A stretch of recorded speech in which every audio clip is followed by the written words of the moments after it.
falar acerca de Jesus apazigua a tempestade. Olha que lindo. Jesus quer apaziguar essa tempestade, esse temporal que está em sua vida, esse vendaval. Mas você tem que confiar, de fato. Você tem que fazer sua parte. Esforça no bom ano que eu serei contigo. Você tem que fazer por onde. Fazendo por onde é justamente acreditar. Leamos a passagem. E naquele dia, sendo já tarde, disse-lhes: passemos para outra banda. E eles, deixando a multidão, o levaram consigo, assim como estavam no barco, e havia também com ele outros barquinhos. E levantou-se grande temporal do vento, e subiu as ondas por cima do barco, de maneira que já se enchia. E ele estava na polpa dormindo sobre uma almofada, e despertaram-no, dizendo-lhe: mestre, não se te dá conta que pereçamos, né? Ou não se te dá que pereçamos? E ele, despertando, repreendeu o vento e disse ao mar: cala-te, quieta. E o vento se aquietou e houve grande bonança. E disse-lhes: porque sois tímidos, ainda não tendes fé? E sentiram um grande temor e diziam uns aos outros: mas quem é esse que até o vento e o mar lhe obedecem?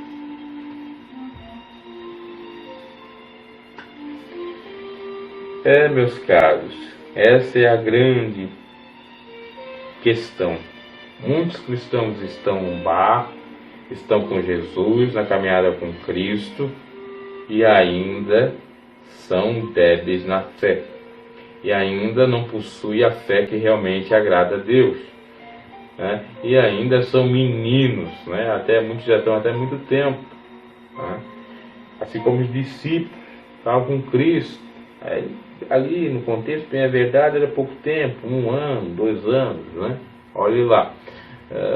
Mas eles não acreditavam tanto nas palavras de Jesus, não viram os milagres de Jesus, não foram testemunhas oculares de tudo que Jesus fez. Por que temer a tempestade, o vendaval? Por que temer? Paulo diz: tudo posso naquele que me fortalece. Jesus Cristo. Por que temer? Não tem mais. A Bíblia fala 366 vezes, inclusive uma por ano bissexto. Por que temer? Se Deus está conosco, é maior aquele que está conosco do que aquele que está com ele. Tem aprovação, tem que ter provado como ouro no fogo, tem tempestade, tem dificuldades, tem tormentas. No mundo tereis aflições, mas tem bom ânimo, porque eu venci. Se o mundo vos aborreceu, sabe que se o mundo vos aborrece, sabe que já aborreceu a mim. Jesus falando isso.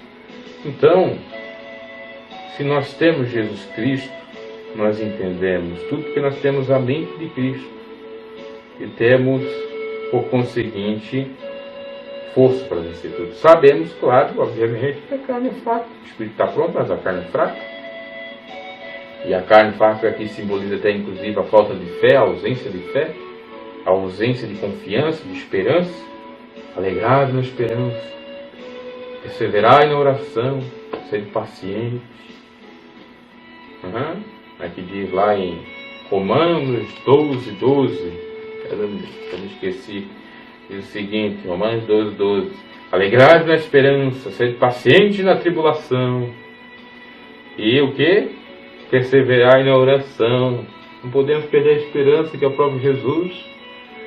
Temos que ser pacientes, confiar na fidelidade do Senhor. Nós ainda sendo fiel, Ele permanece fiel. Confiar que Ele vai cumprir as suas promessas, porque Ele não é homem para que minta, nem filho do homem para que se arrependa. Passa os céus e a terra, as suas palavras não passar. E perseverar em oração, orar sem cessar, porque a oração nos santifica, a oração nos ajuda, nos fortifica a exatamente a ter esperança, a ser paciente, a exatamente nos alegrar, sentir alegria mesmo na dor, sentir bem mesmo no mal-estar, mesmo com mal-estar, porque isso só quem tem é quem de fato aceitou a Cristo e tem o Espírito Santo. Porque a alegria é um fruto do Espírito Santo, assim como a paciência, assim como a fé, assim como a temperança, e outros 9, aliás, outros tantos, então é 9,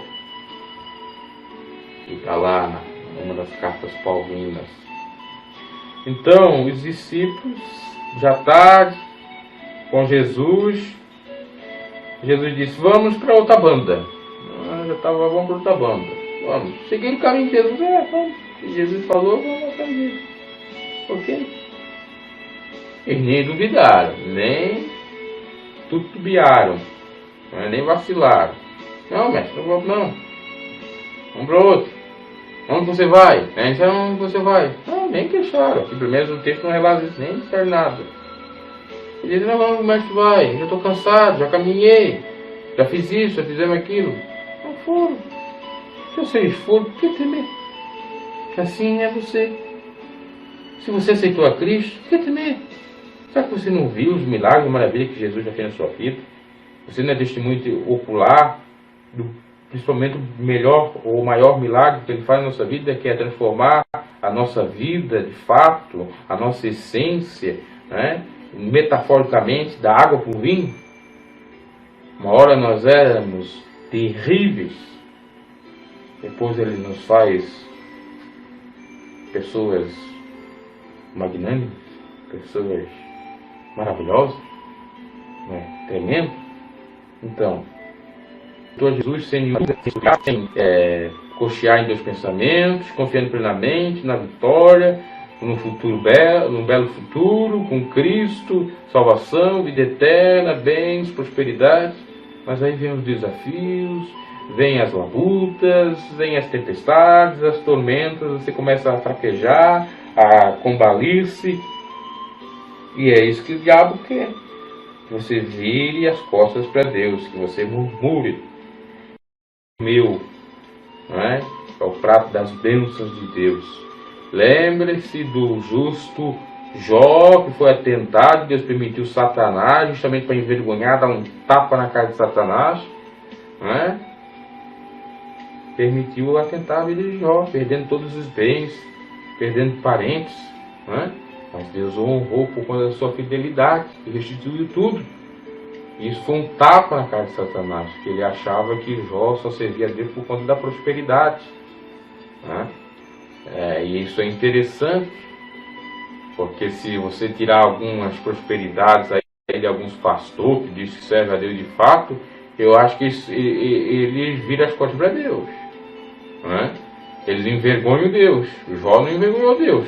Deus pode confiar realmente, né? Em Jó. Isso aí não vai vacilar comigo. Aquilo que Jesus disse, não, eu conheço os que são meus, né? Eu conheço o que está no coração do homem. Então, acerca de Jesus apaziguar, de Jesus acalmar, né, a tempestade. Eu estava no versículo 35, né, falando exatamente que os discípulos foram sem murmurar, sem falar de nada para outra banda, não questionaram, disseram, por que vamos, por que não vamos, não estamos afim, né? Foram, seguiram, né? Creram piamente que estavam seguros com Cristo, né? Porque quando está na bonança, tudo quando é lugar que vai é bom, tudo é alegria, tudo é mil maravilhas, né? E assim eu estava até fazendo a comparação do cristão quando converte a Cristo, de fato, ele crê piamente no Senhor, né? Ele até uma testemunha ocular de tudo que Cristo fez, e ele não duvida nada, né? E se tiver problemas, eu acho que em nome de Jesus ele é mais que vencedor e vai vencer, tá? Então ele não questiona fazer isso, deixar de fazer aquilo, e ele segue, ele renuncia a si mesmo, carrega a sua cruz de cada dia e segue. Mas é difícil fazer essas duas coisas, renunciar a si mesmo, o ego, o eu, né? Bem quando nós somos confrontados, né? Ou seja pelo mundo, seja pelo pecado, seja pelos ímpios, seja pelos nossos próprios, principalmente pelos nossos próprios interesses, é difícil renunciar ao ego, é difícil renunciar ao eu, como Jesus disse, né? Mas é por isso que nós temos que fazer a nossa parte. Força, tendo bom ânimo, que eu serei contigo. Esforçar e ter bom ânimo é justamente para isso, para eliminar o ego, o eu, para carregar a cruz de cada dia, que é o sofrimento, que é os vitupérios de Cristo, que nós vamos ter uma recompensa por isso, porque o trabalho do Senhor não é vão.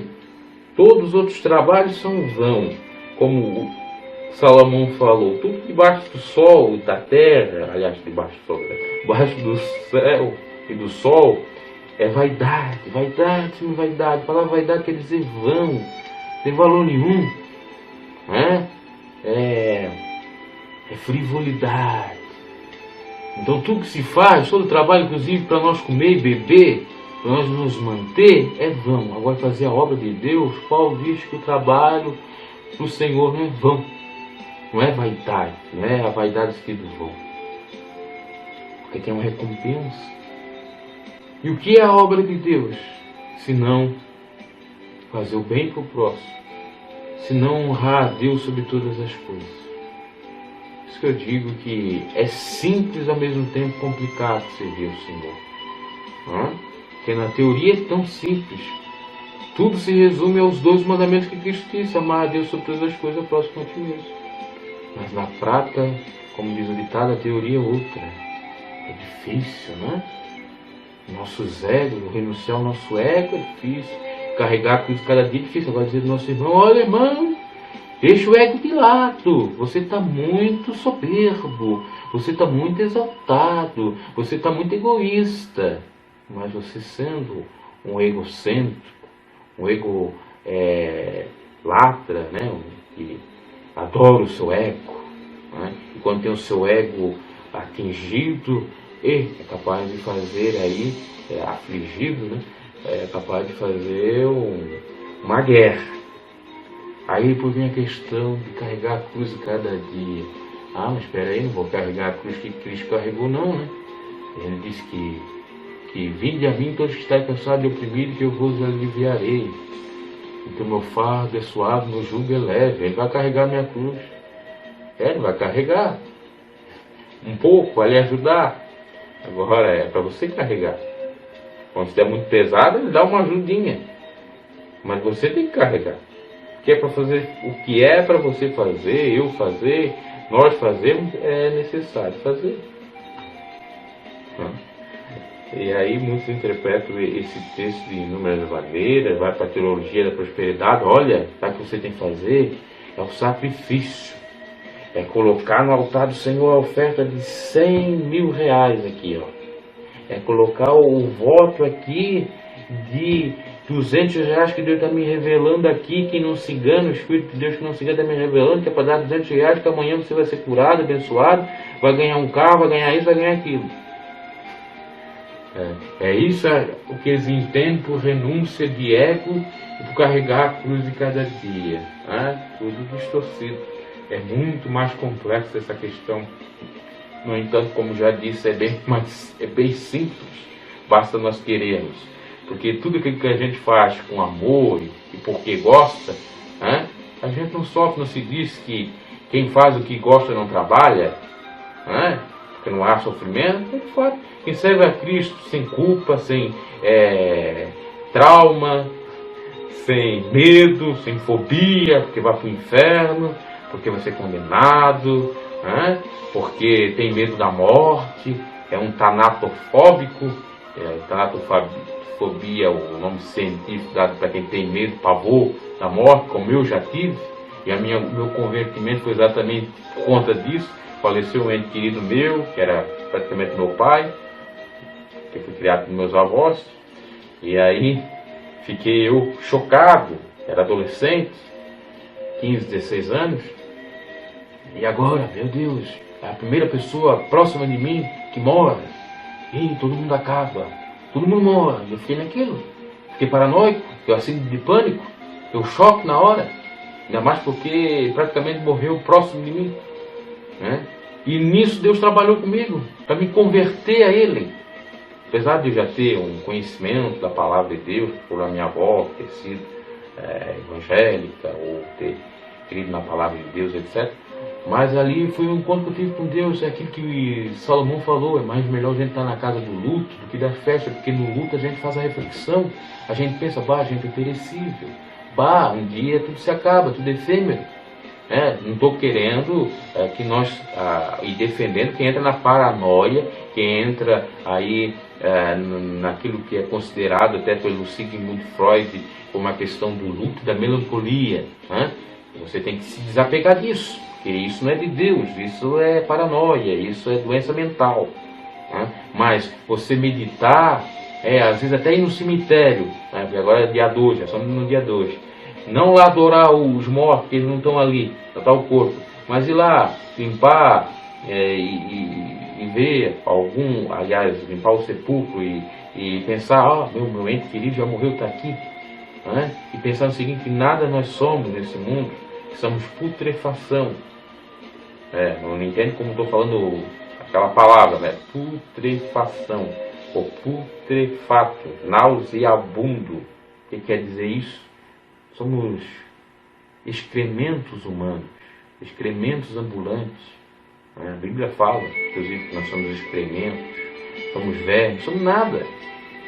Tudo se decompõe. A putrefação é exatamente aquela podridão, exatamente aquele cheiro, né, do cadáver. É isso. Por isso que Jesus disse para os hipócritas que eles eram comparados aos sepulcros caiados, cheios de cal.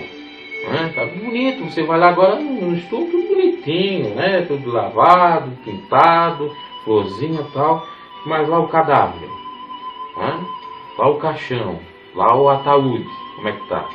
Lá o esquife.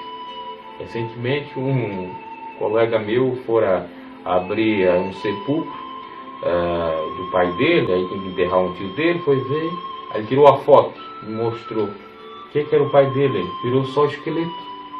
10 anos ali, virou só esqueleto. Vai se consumindo, então não é nada. Então imagina, no contexto espiritual, nós sem Jesus, como Jesus disse, sem mim nada podeis fazer. Não é tremendo isso? Sem mim nada podeis fazer. E às vezes a gente quer fazer tudo achando que sem nós mesmos não podemos fazer nada. Achando que sem o Deus do nosso ego, nós não podemos fazer nada. Não. Só com Cristo nós podemos fazer de fato e temos que deixar esse ego de lado, fazer que nem João Batista disse, que agora eu desapareça e Cristo cresça. Cristo na frente. Cristocentrismo. E hoje o que você vê nos cultos? É o cristocentrismo ou é o antropocentrismo? O homem no centro de tudo. O homem pregando em nome de Cristo, simplesmente para fazer patrimônio em cima de patrimônio, e não realmente fazendo tesouro nos céus. E não ajudando o próximo, principalmente. E até eu escutei comentários, até não gosto de falar pessoa, você já deve saber, talvez por conta dela ser leiga, ser não muito estudada, é óbvio, dizendo que o dízimo não se pode fazer caridade com o dízimo. Meu Deus, eu não tenho versículo aqui, mas onde surgiu o dízimo, surgiu da lei mosaica, e não é a lei cerimonial, até pode ser algumas coisas, porque se dava o dízimo inclusive de tudo, de vaca, de campo, do endro, de comida, de tudo, mas o fito dos dízimos, sabe o que eu achei que era?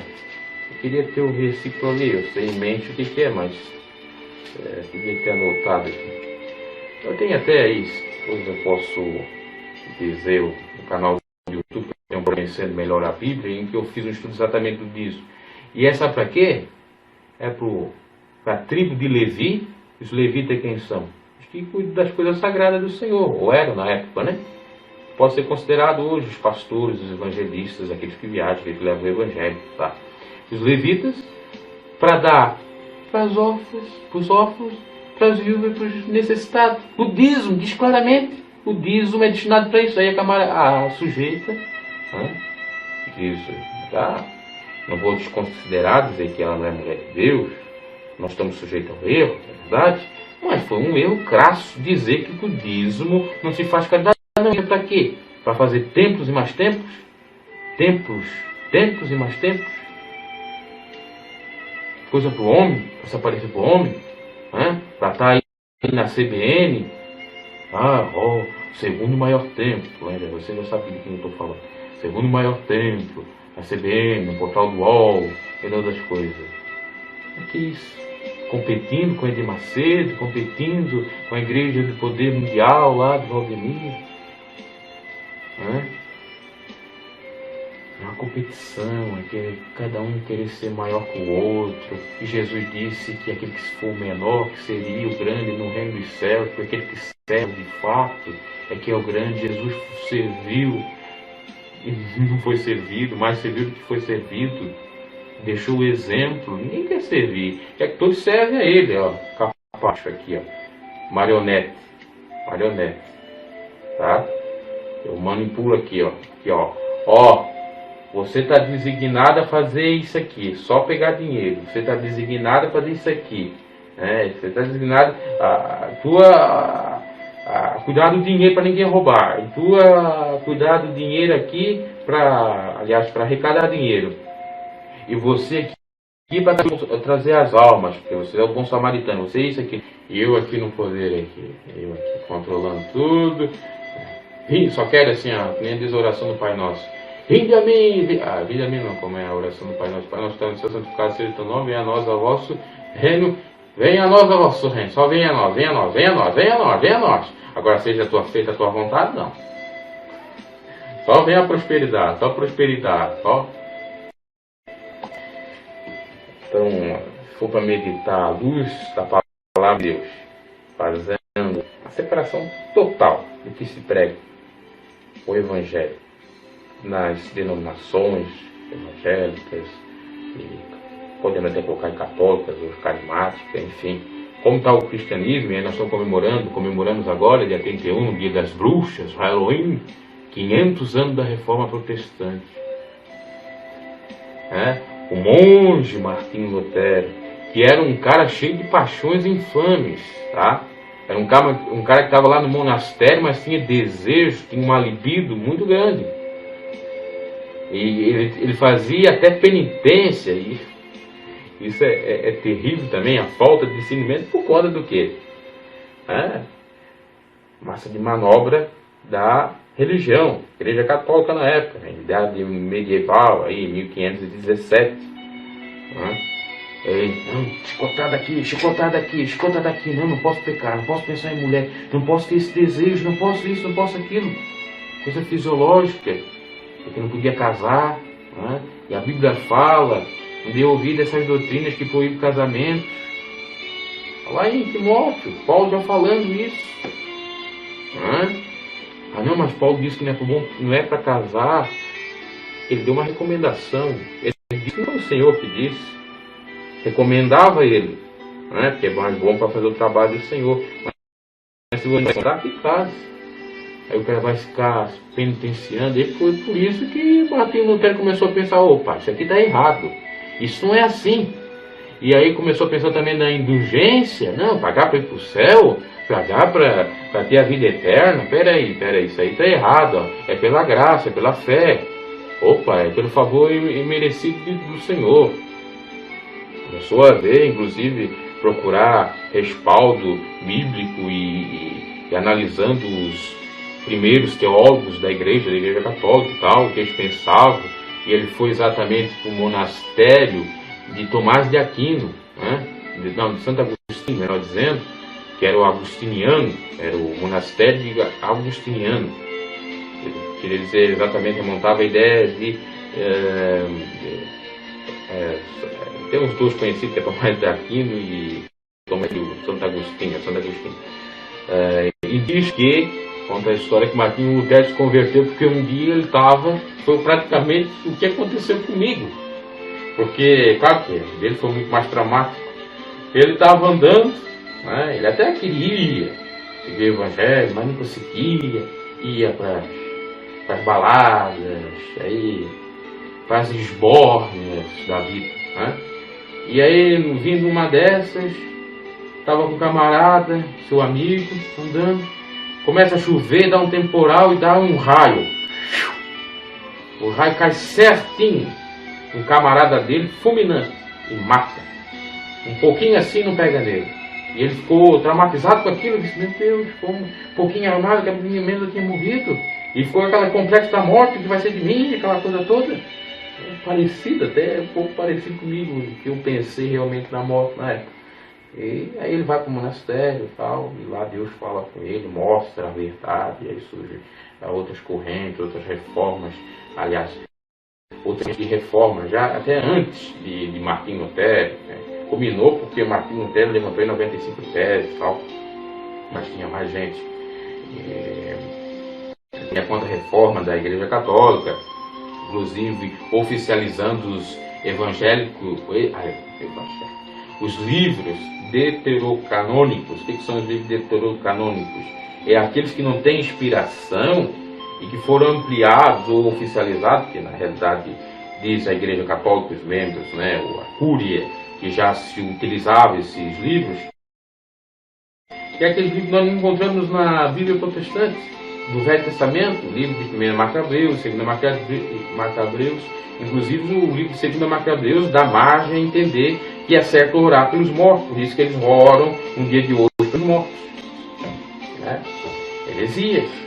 Né? Aí tem outro contexto, que os judeus seguiam esse Velho Testamento, aí o Velho Testamento nosso é protestante, evangélico, enquanto livro 39, né? Do católico é da Ave Maria, a tradução Ave Maria é 46, que tem 7 a mais. E fora algumas alterações em Daniel, em Esther também, e capítulos, etc.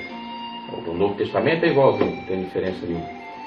Mas eles não ficam no Novo Testamento, é como a velho, né? No Novo Testamento não tem nenhuma referência de orar por mortos. Né? Diz muito claramente que o morrendo ao juízo. Então é assim as coisas, a gente vai falando um pouquinho de história, um pouquinho disso tudo, para falar só que Jesus apazigua a tempestade. E ele apazigua até a tempestade das nossas ideias, que às vezes estão confusas, as ideias tempestuosas, que às vezes nós agimos assim sem pensar, somos intempestivos, não temos o controle dessa tempestade, dessa ira, dessa raiva. A Bíblia diz: não pôs o sol sobre a vossa ira, indignai, irai-vos, mas não pecai-vos, né?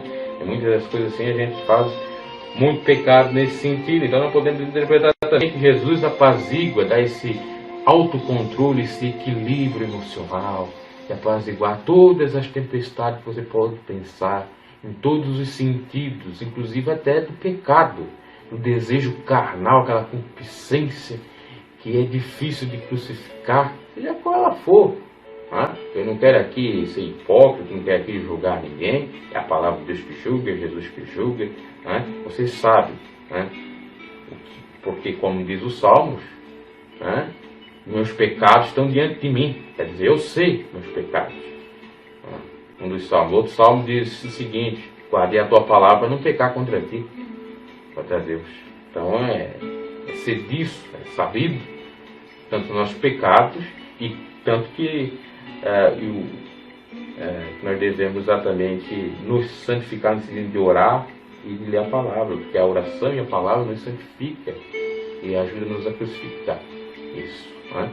Mas leia-se, pense que essa crucificação da carne, já até falei nos vídeos anteriores, que não é você estar dentro do quarto, clausurar, já tem um Martinho Lutero lá, no monastério, seguindo lá aquela tradição toda, não pode fazer isso, não pode fazer aquilo, aquilo outro e tal. Né? O que dá nisso? O que dá nisso, né? No fundo, ainda bem que saiu uma coisa boa. Foi exatamente mudar a concepção a nível doutrinário. Porque já pensou, se não houvesse essa reforma, nem hoje nós estaríamos aqui. Nem hoje nós teríamos essa liberdade de ler a Bíblia, porque a Bíblia era tolhida, aliás, era tolhido, tirado dos leigos ou daqueles que eram membros da igreja de ler a Bíblia. Só que quem podia ler a Bíblia era os sacerdotes. Só quem podia ler a Bíblia era a cúria, a cúpula, o grupo principal, né? Que pode ser considerada aí a diretoria da Igreja Católica. Só elas podiam ler, interpretar e pregar. Os outros não tinham acesso à Bíblia. A Bíblia era proibida. Aí o que culminou e ajudou Martinho Lutero na palavra de Deus, ou a palavra de Deus ser disseminada, foi exatamente a invenção da imprensa por Gutenberg, que aí então espalhou a palavra de Deus, fazendo as cópias e traduções para o alemão, tá? Até porque outrora era só no latim, né? Eu até me lembro que recentemente, faz muito tempo, minha avó já faleceu, mas quando ela era católica, apostólica romana, ela dizia, e não faz aí 30, 40 anos, se lia nas homilias, na missa em latim. Aí eu fico pensando, como é que a pessoa pode aprender o evangelho numa língua que não é a dela, né? Paulo até falou isso quando ele fala na língua estranha, porque não adianta a gente estar falando língua estranha em cima do púlpito, se não edifica ninguém. Porque se é para edificar a igreja, que haja intérprete. Quando não há intérprete, fica calado. Vai orar baixinho, falar língua estranha baixinho, porque ela é só ela entre tu e Deus mesmo, porque ela serve para edificar, apesar de que ela pode servir para uma suposta conversão de alguém, porque a pessoa que está lá de fora do mundo, como Paulo mesmo diz, um incrédulo, ele pode, não, existe Deus, espera aí, um fenômeno diferente, o que é isso? Né? Mas é uma língua estranha também verdadeira hoje em dia aí, meu Deus. É tanto plágio de língua estranha, não tem mais a sinceridade, qualquer um fala. Tem até o nome de uma igreja, Orianda Labaia.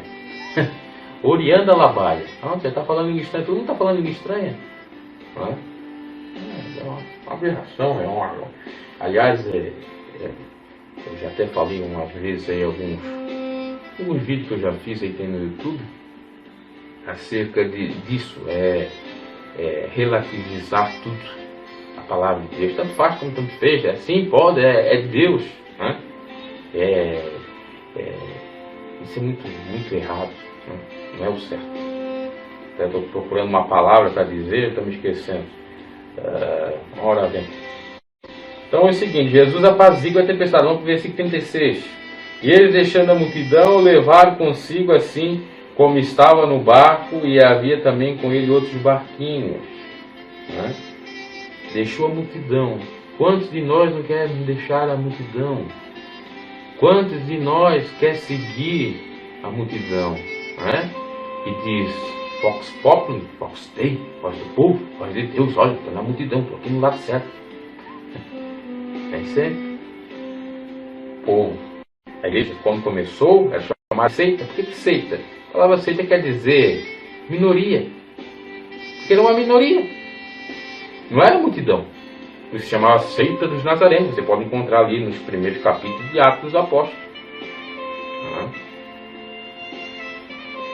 Para Deus, que vale mesmo, não é a quantidade, é o que? Qualidade.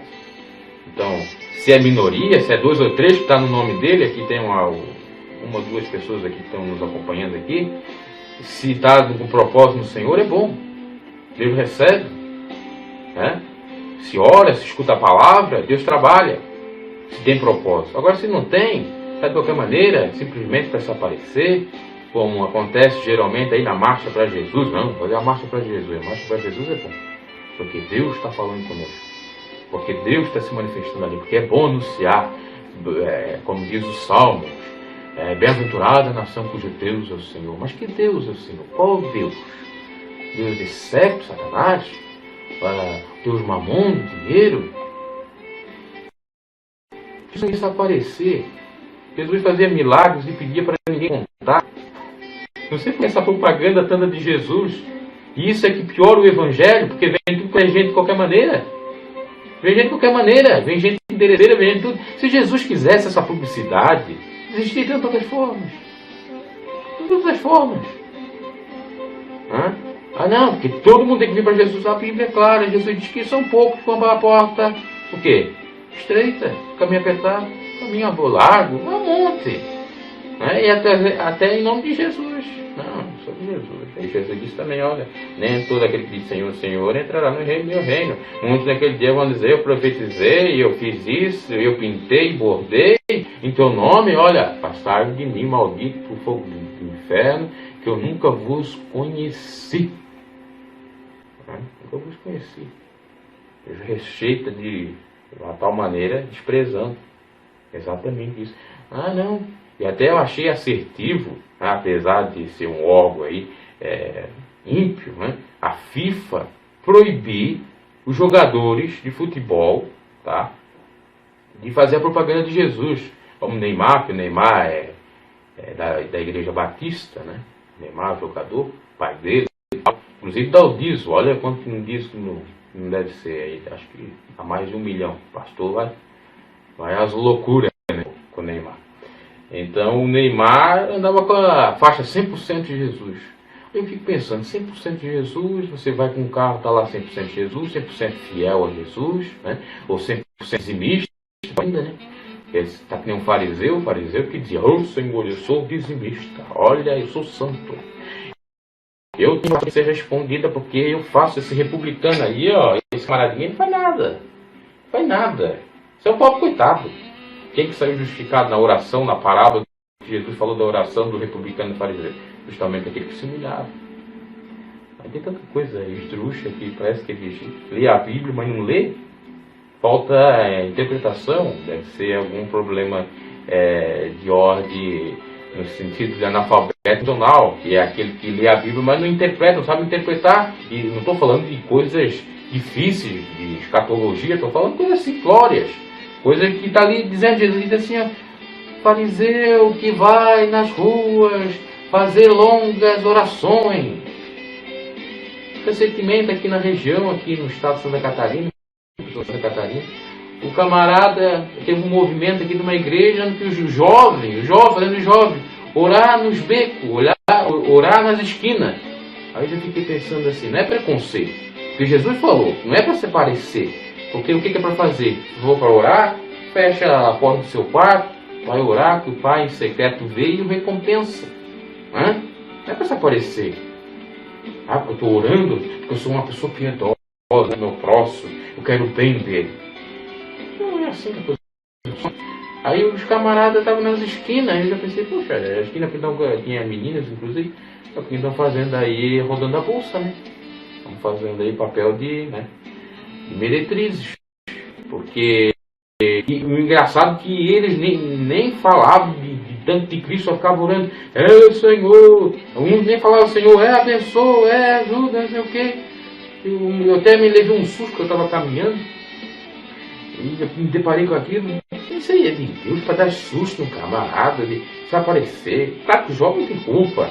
Quem tem culpa é os camaradas aí desse neopentecostalismo que cria absurdos e em cima de absurdos é rosa ungida, é sal, é macumbaria de qualquer maneira. Você vai ver no YouTube aquilo ali, eu achei que era mentira, mas é verdade. E aí quando eu vejo, eu acho que é mentira. O camarada plantando uma bananeira com os 2 pezinhos assim, falando língua estranha. Aquilo que é? Aparecimento, o que é? Aquilo é agradável dele, aquilo ali é o Espírito Santo de Deus, aquilo ali. Não sei. Quem está aqui me escutando, se é adepto dessa teoria aí do reteté, eu não sou, porque a Bíblia não mostra nada disso. Eu vou pela Bíblia. A Bíblia fala ali na descida do Espírito Santo, línguas repartidas de fogo, fala que muitos entendiam, ou exatamente entendiam suas línguas, quer dizer que a língua estranha, há as variedades de língua e há a possibilidade de uma pessoa também aprender um idioma que já existe na Terra, e tem a língua dos anjos, que é exatamente essa língua estranha ou a variedade de línguas. Mas não houve nenhuma manifestação desse tipo, de plantar bananeira, de dar pulo, de berrar, de dar soco no ar, de fazer aviãozinho e trabalhar. Então é isso. Então que Jesus tem que apaziguar essa tempestade de ideias errôneas, vãs filosofias, pensamento de homem, criação, inovações, extravídeo. Parece que espia uma biologia. Meu Deus do céu. Tá, eles deixando a multidão é isso. A multidão está no reteteté. A multidão está no quê? Não, roda, rodou. A roda do Silvio Santos. Recentemente também vi um roda.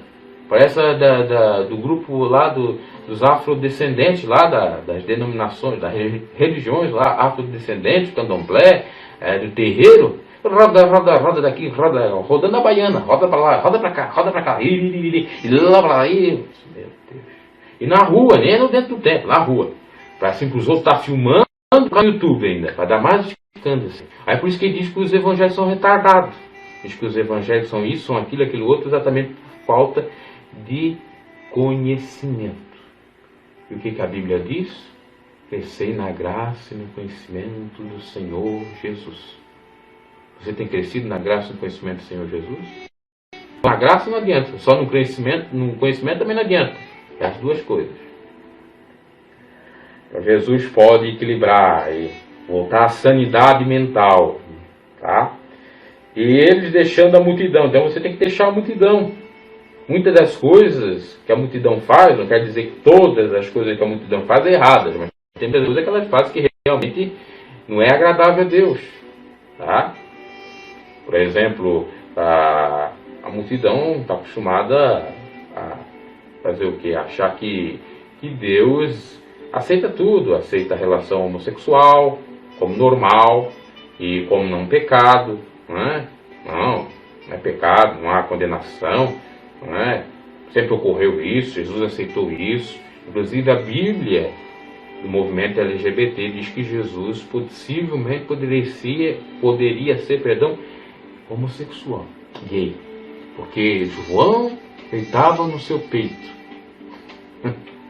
Dizia que Davi e Jonatas também, possivelmente, amizade, aquele amor filo, de uma amizade, né, de Deus, assim, companheiros. Não, que não era amizade, era homossexualidade.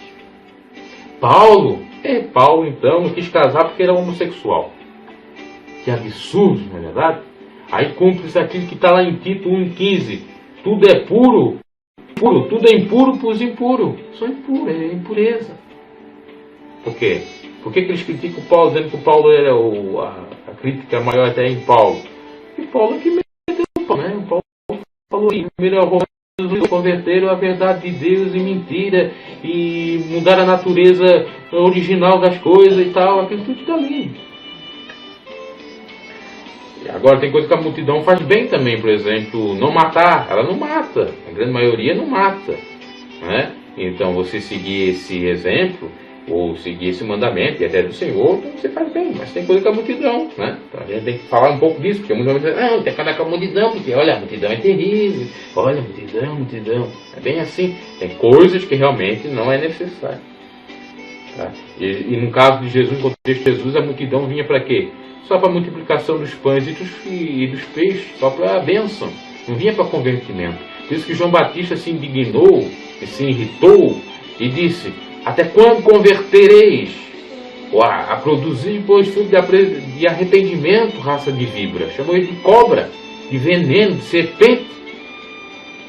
Ou, em outras palavras, de filho do diabo. De serpente, que o diabo se manifestou de serpente no paraíso. O diabo mesmo. Porque o diabo é crente, o diabo é crentão. O diabo é crentão. Ele crê, estremece, mas não obedece. Mas não é obedecer obras, doutrinas, usos e costumes dos homens. É a doutrina de Cristo, que Cristo manda. Né? Tem muita coisa aí que é extravagância. Até eu estava escutando, às vezes a gente fica pensando também o modo mal disso. Estava escutando o Odair Gomes falar, a pregação dele sobre o legalismo. Aí ele falou uma coisa, é certo que ele falou, mas não foi daquela forma. Ele disse assim: que antigamente, ou uma irmã, melhor dizendo, disse que, pelo fato da outra irmã estava usando vermelho, que ela estava seguindo as religiões afrodescendentes, pertencendo à Pombagira e tal. Aí ele disse: não, isso é legalismo, isso não está na Bíblia, isso aí é invenção do homem. E aí chegou a irmã: não foi a irmã que criou esse dogma, essa doutrina, foi a Cúria, da IPDA, da Igreja de Deus e Amor, né, que eu conheci bastante, tá? Eu estou no momento pertencendo a ela, também não tenho nada de falar mal, tá? Considerava muito o missionário Davi Miranda como um homem de Deus, apesar também de alguns erros que eu não concordei com ele, principalmente com os filhos, porque o Davi, ali, o caso que aconteceu com o Davi, eu já sabia em todo o contexto, sim. Já tinha conversado com o Davi há algum tempo, por via aí, da internet, webcam, tá? Para ver cara a cara, tete a tete. Ele já tinha me contado tudo que ocorreu aí, eu tinha contado. Eu não entreguei ninguém, não falei ninguém, porque eu sabia que uma hora isso aí ia estourar. Com certeza, talvez que não, quero crer eu que não, mas o Davi morava com o Davi Miranda, morava com o pai. O pai deveria saber de alguma coisa nesse sentido, né? E aí deixou ali, aquilo ali, já sabia que estava em adultério, sabia que inclusive a mulher dele quis voltar para ele, ele não quis voltar. Então, essas coisas assim, ó, tá? E eu estou falando da coisa da doutrina, também não quero saber da vida particular deles, se eles querem fazer isso ou deixar de fazer, que façam que eles venham entender que é eles e Deus, a salvação é individual, tá? Agora a pessoa não pode ficar presa a isso, porque a pessoa que fica presa a esse sistema, e não é só PDA, não é só qualquer outra igreja aí, vamos colocar assim, legalista aí mais ou menos nesse sentido, PDA, mas tem outra assim, Congregacional Cristã do Brasil, a pessoa que fica presa, que ali fica a cabeça assim, desse tamanho, pequenininha, porque em Jesus a coisa é diferente, É claro que existem algumas atitudes, alguns costumes que são bons, porque ajudam a ter santidade, mas não são bíblicos, né? É o seguinte, ou levar consigo como estava no barco e haver também entre ele outros barquinhos, quer dizer, existiam outras possibilidades, mas foram naquele barco, poderia existir ali alguns barquinhos melhores, um barco melhor, mas foi talvez naquele barco que não era tão seguro, podemos interpretar assim, mas também por outro lado podemos pensar o seguinte: os discípulos seguiram Cristo de fato, não temeram, e foram na onde que Jesus foi, mas quando sobreveio o grande temporal do vento, que já é o versículo 37, e as ondas por cima do barco, de maneira que já se enchia, aí eles desesperaram, meu Deus, e agora, o que vai ser? Mas Deus é socorro bem presente na hora da angústia. E Jesus estava o quê? Na pompa, uma boa, tranquilo, relax, sobre uma almofada, estava lá, uma boa. Ele não tinha que temer, sabia que era só qualquer intermediação dele que tudo voltaria ao normal. Mas os discípulos não entenderam isso. Inclusive aqui a palavra que fala Jesus dormindo, nós podemos interpretar no sentido metafórico figurado como uma morte. Jesus morreu no sentido de afastamento, de se separar de Cristo, da fé de Cristo, a fé no sentido de realmente vencer a tempestade. Porque Jesus, quando chega perto da filha de Jairo, se não me equivoco, que ela morre e ele ressuscita, ele diz assim, ela está dormindo. Está dormindo. A morte é sinônimo de dormir. E Jesus estava dormindo, podemos comparar que ele estava morto, metaforicamente, no sentido de eles estarem pecando por falta de fé, não confiando neles mesmos ou no Senhor que estava com eles, e se desesperando à toa. E muitas disso acontece com cristãos. A pessoa está com Cristo, mas só aparente, de fato ela não está, no sentido de ter fé. E a Bíblia diz que quem não tem fé é como uma onda do mar, vai e volta, não tem firmeza. A fé agrada a Deus, sem fé é impossível agradar a Deus. Então é exatamente isso. A Bíblia fala que fé sem obras é o quê? Morta. Então nesse sentido também, fé sem obra é morta, porque eles não tiveram a atitude de crer e de, inclusive, repreender aquela tempestade, porque Jesus tinha dito, e darei poder sobre toda a haste, toda a serpente, toda a espécie de maligno, não faria dano algum. E aí? Jesus tinha dado poder para eles também, para os discípulos. E por que eles não repreendeu? Por isso que depois ele vai dizer que eles têm pouca fé. Uma hora eles se admiram. Jesus, os demônios estão nos sujeitando, se alegraram. Aí Jesus disse, não se alegre porque os demônios estão se sujeitando, mas sim porque os seus nomes estão escritos no livro da vida. Porque Jesus já sabia exatamente que tinha um Judas ali que ia o atrair, Judas com certeza fazia aquele exorcismo, expulsar demônio. Jesus sabia, depois disse isso, que nem todo aquele que diz Senhor, Senhor será salvo, que aquele que expulsar demônio em nome do Senhor, mas naquele dia não seria salvo porque as suas atitudes foram totalmente contrárias. Então é exatamente nesse sentido também. Então ele estava na ponta dormindo. Ele estava na boa. O discípulo está desesperado. Porque deixaram Cristo dentro dele morrer, no sentido de ter fé naquilo que Cristo falou, naquilo que Cristo lhe deu como dom e poder, né? Como Jesus disse também, se tiver fé, transportareis esse monte daqui a colar. Se tiver uma fé que nem um grão de mostarda. Jesus falou várias coisas acerca da fé. E é exatamente isso aqui, ó. Nós estamos em São Marcos 4, 30 e... agora já estou no 38. Então despertaram e disseram: mestre, não se dá que perecemos. Aí acontece aquilo que Paulo falou lá: desperta tu que dormes, ressuscita dentre os mortos, e Cristo te esclarecerá. Se despertaram. Aí também tem a questão de eles próprios estar mortos, né? De eles ter deixado Cristo, a palavra, que Jesus é a palavra, é aquela palavra do poder exatamente que faz as maravilhas, exatamente está junta com a fé, porque a fé vem de ouvir o que? A palavra de Jesus. A palavra de Jesus. Então, o fato de deixar essa palavra morta, né? E o fato deles morrer por conseguinte disso. E a partir que eles ressuscitam, entre aspas, que se despertam dessa morte, desperta do que dorme, ressuscita dentre os mortos, né? Essa morte metafórica, é que então Jesus vem e desperta e repreende o vento e o mar. E é isso que nós temos que fazer, nos despertar, né? Voltar para o Senhor para Ele retornar para nós, voltar ao primeiro amor. Muitos dos problemas que nos acontecem, né, são exatamente por conta de nós fazer Jesus morrer ou matarmos Jesus dentro de nós. E por conseguinte, o que é o salário do pecado? É a morte. Porque pecamos quando matamos Jesus entre nós. Fazemos que nem os judeus, os fariseus crucificaram Jesus, estão crucificando. Estão matando Jesus novamente, quando nós desobedecemos a sua lei. Então, claro, não quer dizer que muitos problemas, dificuldades que nos sobrevêm é por conta do pecado, mas algumas são. E existem dificuldades, problemas por provação, né?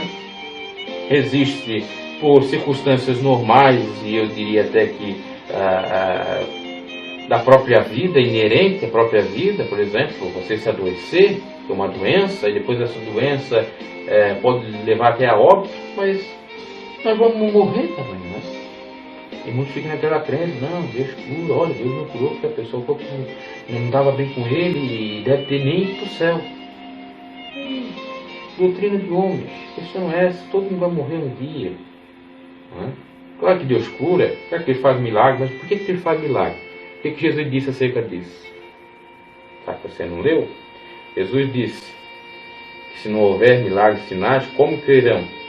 Os sinais e os milagres é para despertar os infiéis, despertar os injustos, despertar os incrédulos a crer em Jesus e ser salvos. É para salvar as pessoas, né? Certa feita faleceu a mulher, deve não estar mais na IPDA, lá em Portugal, eu não vou me lembrar, não me lembro mais o nome dele. Eu sei que ele foi um dos que abriu a igreja nova, 40 e poucos anos. Alguns irmãos ficaram pensando: eu também fiquei chocado, poxa, nova, uma serva de Deus e tal. Talvez ela estava em pecado, porque talvez impediu o ministério do marido. E não é isso. Não pode ter sido, mas no caso não quer dizer isso. Às vezes é porque de fato tem que ser daquela maneira. É o querer de Deus. Vai fazer o quê? Então, tem tantas coisas que acontecem na Bíblia, que você vê na Bíblia, né? Por exemplo, quando Jesus cura aquele jovem cego de nascença, né? Os fariseus e até os discípulos disseram: pois é, ele pecou, por isso que ele nasceu assim. Jesus disse: não, isso é para manifestar a minha glória. Então dá a interpretar nesse sentido que as coisas que acontecem ou é para manifestar a glória de Deus, né? Ou porque é assim mesmo, que tem que ser assim. Uma hora nós vamos morrer, se não vamos morrer daquilo, vamos morrer de outra coisa, né? não somos eternos. Lá no paraíso é muito mais melhor, que Paulo já dizia, é muito mais melhor estar com Cristo do que estar aqui, né?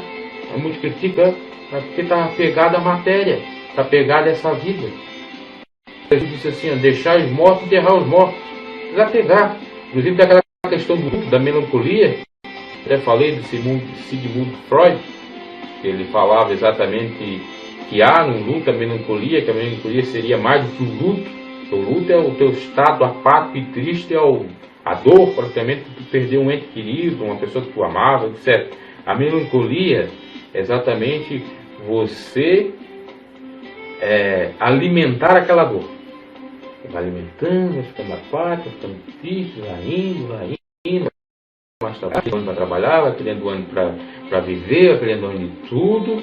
Isso até comigo um pouco aconteceu quando eu perdi a pessoa que eu gostava, tal, que era um parente meu avô. Depois até que foi tratamento, outro preconceito, não pode ir para psicólogo, não pode ir para psiquiatra, que é pecado, tá com o diabo no couro.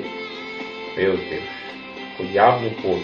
Então todos os problemas que já é inerente de nós ter vindo é o diabo, não é.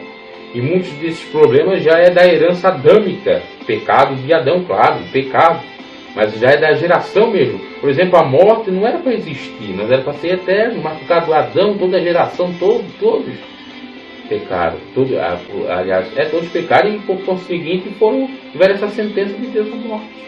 Só que em Cristo, o que é? Viver é Cristo, morrer é ganho, é lucro. Passamos dessa vida para outra. Por o mesmo homem entrou o pecado, que foi por Adão, e por um outro homem, né? Homem Deus, né? Que encarnou Jesus Cristo, nós conseguimos a salvação. É o que Paulo falou lá em Romanos. Então tem que às vezes pensar assim, não quer pecar tanto. Então a melancolia é exatamente isso. E isso é que Jesus refutou. Deixar os mortos e enterrar os seus mortos. E também tinha o costume dos judeus, por exemplo, eles só casavam após os seus pais realmente falecerem. Tinha essa prática.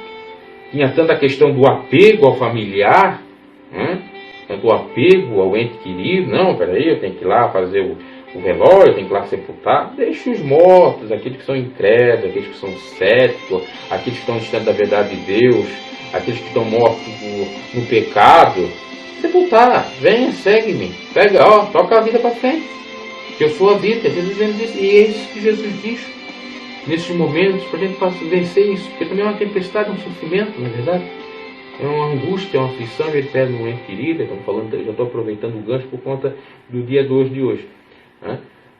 Não precisa estar lá no túmulo lá chorando, já deu. Se ele partiu com Cristo, partiu com Cristo. Se não partiu, também a gente nem pode julgar, porque duas pessoas que sabem se foram salvos ou não foram, é a própria pessoa e Deus. Então deixa esse critério no mistério.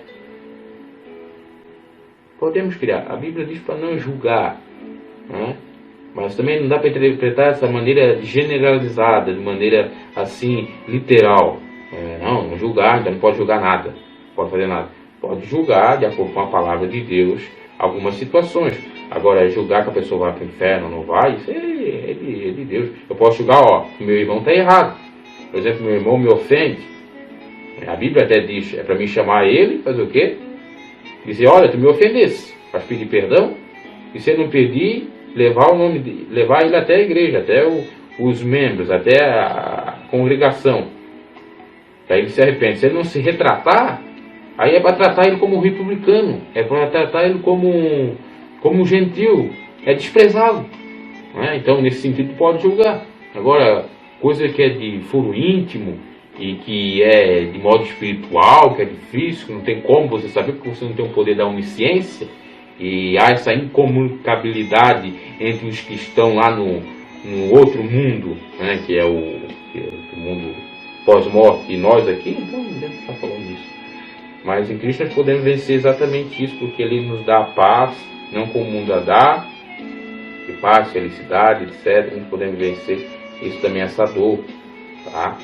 Vencer essa melancolia, porque também essa coisa de deixar, e a minha avó, que já é mais antiga, se tivesse vivo, estava com quase 100 anos, faleceu com 95, partiu no Senhor, graças a Deus, e por meio dela que eu aprendi um pouco do Evangelho também. Ela dizia que na época dela, por exemplo, se alguém soubesse que a mãe morria, aconteceu na cidade, claro que é interior, uns 2, 3 casos. A filha soube que a mãe morreu, foi no caixão, ficou olhando para ela, pum, morreu. Isso é agradável a Deus? É isso que Deus quer? Não é. Mas é falta de quê? De equilíbrio, temperando o Espírito Santo. Jesus apaziguar aquela tempestade. Jesus chorou quando seu amigo Lázaro faleceu. Jesus perdeu seu pai. Mas em tudo isso ele venceu. Isso que ele disse. No mundo tereis aflições, mas tendo bom que eu venci. Se o mundo lhe aborreceu a vós, isso até é um aborrecimento, no sentido de aflição também, sabe que antes aborreceu a mim. Então, tem que confiar no Senhor, deixar na mão dele. E tem outras coisas, outros problemas, situações. Você está lá com um problema com seu filho que não quer seguir a Cristo, não força ele também, porque vai piorar. Vai ficar mais aqui exemplos aí. Mas eu nunca fui forçado.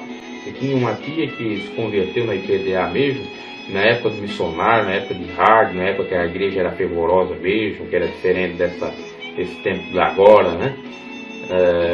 Uma coisa mais assim, voltada para o Evangelho, para a essência do Evangelho, apesar de algumas extravagâncias, mas no entanto estava no Evangelho, de fato, humildade, simplicidade, né? A influência dela, mas ela nunca me forçou, né? E o problema é forçar. Instruir a criança tem que instruir, mas não forçar, não vai lá para a igreja, porque tem que ir lá para a igreja, tem que ser o quê, Uma hora a pessoa se remédio com isso, né? Então tem que ser tudo com calma, com sabedoria. A Bíblia diz para os pais não irritar os seus filhos, e para os filhos obedecer, obviamente, aos seus pais, para que tenham mais anos de vida. Então tem que tomar cuidado disso também, porque às vezes muitos problemas, essa é a grande verdade, que nos sobrevêm, foi nós mesmos que puxamos, né? Então tem isso, né? Seria a quarta possibilidade da tempestade, né? No sentido de sofrimento, né?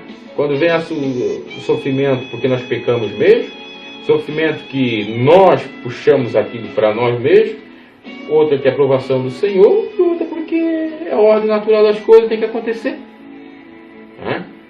Por exemplo, você que é mãe ou vai dar à luz uma criança, é natural você ter a dor de parto. Não tem como evitar aquilo. Não é a tempestade também? Que Jesus vai ajudar? Pode dar uma ajudadinha ali, uma aliviada. Vai ter que passar aquilo, não é verdade? Então é fisiológico, é natural, como a morte e tal. E ele estava na polpa dormindo sobre uma alfa. Vai despertar dizendo: Mestre, não se te dá que perecemos? Claro que Jesus sabia que ele estava perecendo. Claro que Jesus sabia que ele estava passando por aflitos. Assim como Deus sabe das nossas situações todas. Deus é ciente de tudo. Seus olhos são como chamas de fogo. Todas as coisas estão nuas e patentes diante dele. Não tem como fugir disso. E por que então ele permite? Não provou Jó. Para ver se Jó estava pegado com os bens materiais. Para ver se Jó estava pegado com seus familiares. Aí você às vezes pega muito com seu familiar que faleceu e tal. Jó perdeu seus familiares, perdeu seus filhos. E Jesus disse que aquele que não deixar sua família nem é digno dele. Aquele que não perder essa vida não encontrará outra. Tem que perder no sentido de desapegar da matéria, das coisas desse mundo. É obviamente que nós temos que ter equilibrança e temperança no sentido que nós somos cidadãos terrenos também. Nós não podemos totalmente nos desprender das coisas daqui, até porque nós estamos nesse plano ainda. Quer dizer, nós temos nosso direito, temos nossos deveres, temos que cumprir as leis da terra, porque essa é mística, é o que Deus quer, as potestades, Deus deixou, e temos que orar até inclusive para elas, para que eles não sejam pessoas ruins e governos ímpios e terríveis aí.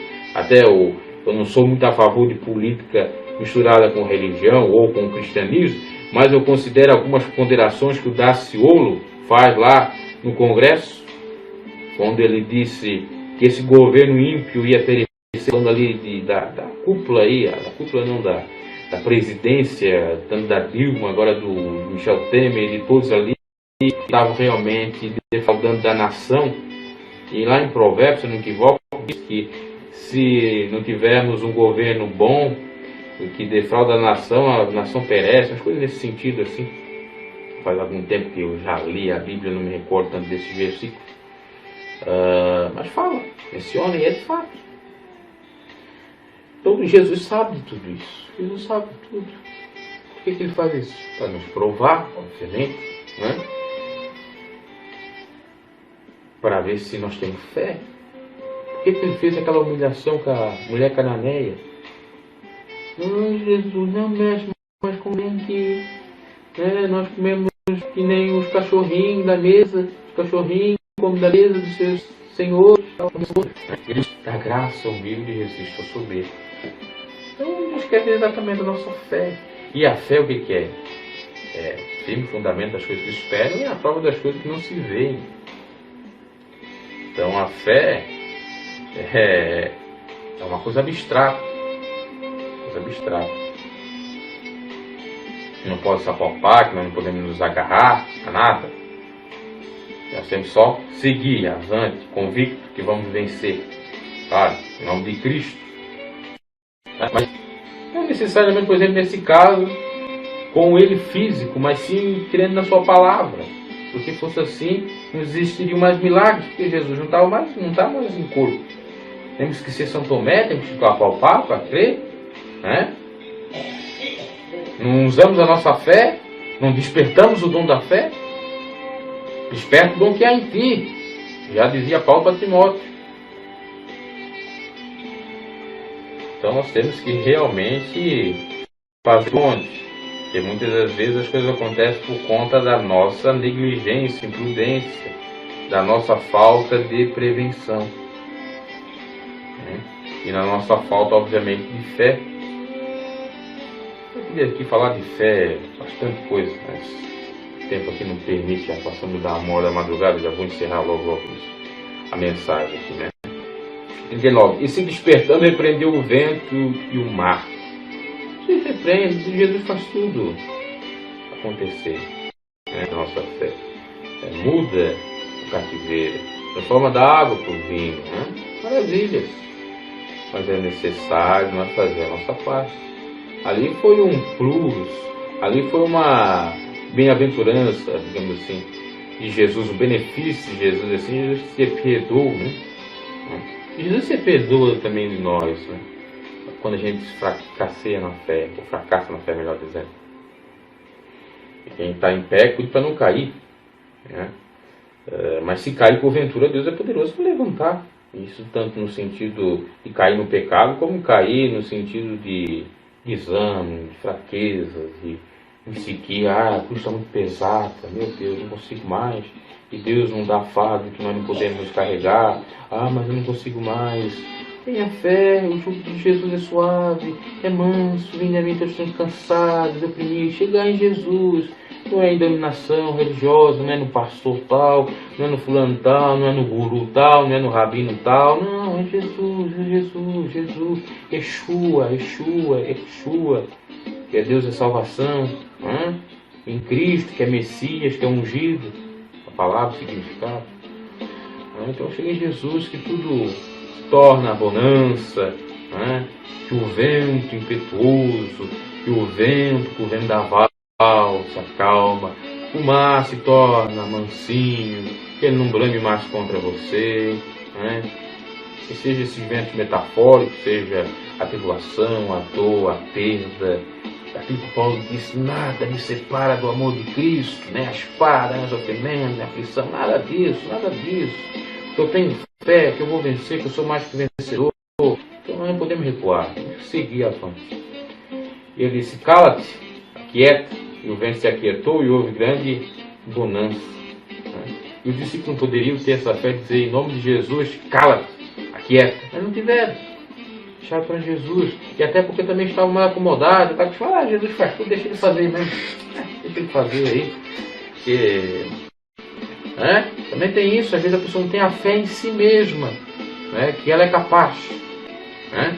De fazer certas coisas. Claro, em nome de Jesus, que com eu ninguém faz nada, mas no sentido de ter exatamente uma intrepidez, a coragem, deixar a timidez de lado e saber que é capaz, que tem valor, tudo que fizer em nome do Senhor vai prosperar, vai acontecer, né? Ele não tem determinação, Muitos cristãos não têm determinação para vencer, para sair do calabouço, para sair dos lugares terríveis que eles estão. E que eles, como já disse, próprio entraram ali. Não é aprovação de Deus, crê em Deus. Não crê tanto em Deus assim. Uma vez teve uma revelação, veja bem, um camarada lá na igreja, profecia, revelação, tá, falou, aqui tem um irmão, olha, você nem está crendo tanto em Deus. O camarada levantou a mão e disse, meu Deus, o camarada está na igreja, tomando a ceia, não está pregando, não crê em Deus. Quantos que estão dentro da igreja não creem em Deus? Quantos estão na igreja, dentro do templo, dentro da denominação, dentro do sistema religioso, mas não tiveram encontro real com Cristo? É necessário ter um encontro real com Cristo. Isso aqui não tem, não. Acho que não existe. Isso é coisa de invenção do homem, sabe? Olha, acho que é tudo Big Bang, teoria da evolução, Deus aí não. Porque não tem como explicar Deus, porque nós somos limitados, né? E por conta disso, e por nós sermos falíveis, não tem essa capacidade, esse limite, essa limitação, é que muitos começam a pensar e dar ouvido a Satanás. Exatamente é isso. Aí o camarada vai pensar assim, peraí, acho que não existe mesmo, explicação. Onde que eu vim? Onde que eu vou? Para onde eu vou? Onde que eu vim? O que eu faço aqui? Quem eu sou? Para onde eu vou? Perguntas clássicas aí da filosofia, provocativa e tal, até. Eu morro. Eu estava falando exatamente da fé, para encerrar, tá?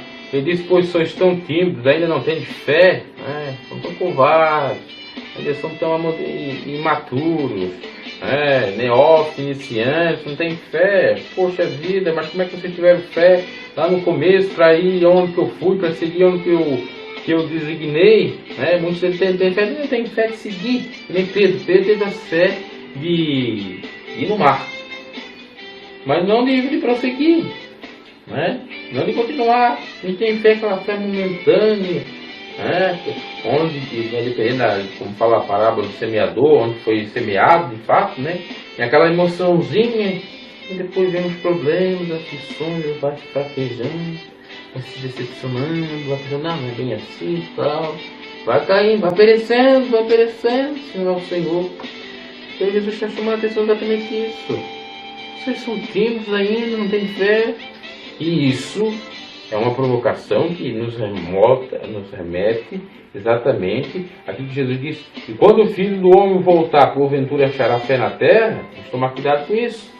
Porque a fé que nos salva. Se não tiver fé, e fé para obedecer, porque as obras da fé é exatamente a obediência, amar a Deus sobre todas as coisas, próximo a ti mesmo, não vão perder a salvação. É necessário ter fé. Não é só fé para cura, não é só fé para vencer as tempestades, ou as tempestades figuradas, como eu já falei aqui, algumas delas, pode ser dor, pode ser problemas, pode ser inclusive o pecado. Nossa, essa fé, nossa fé para permanecer em Cristo, crer realmente nele, para obedecer os seus mandamentos. Parece que muitos estão perdendo isso, por se multiplicar a iniquidade, o mundo muito está se esfriando, tem que tomar cuidado. E sentindo grande temor, diziam uns aos outros, mas quem é esse que até o vento e o mar lhe obedece? Agora está conhecendo Jesus. Peraí, como é que é Jesus aí? Como é que é esse Jesus? Aqui não viram outros milagres de Jesus? Por que está duvidando de Jesus? Duvidando da divindade do Filho? Enfim, eu estava meditar mais aqui, mas o tempo nos permite, eu falo até demais aqui.